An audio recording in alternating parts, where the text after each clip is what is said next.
अभी सुन रहे हैं माँ मिथिला म्यूजिक को।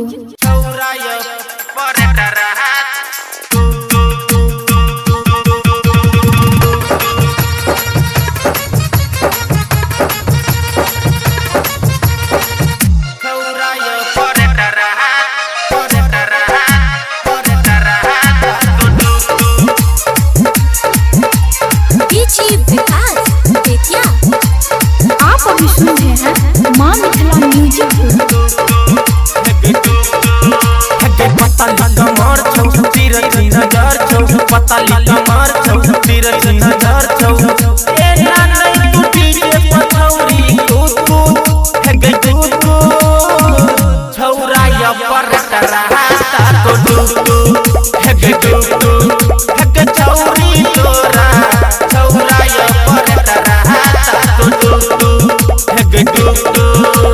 आप अभी सुन रहे हैं माँ मिथिला म्यूजिक को। आप अभी सुन रहे हैं माँ मिथिला म्यूजिक को।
आप अभी सुन रहे हैं माँ मिथिला म्यूजिक को।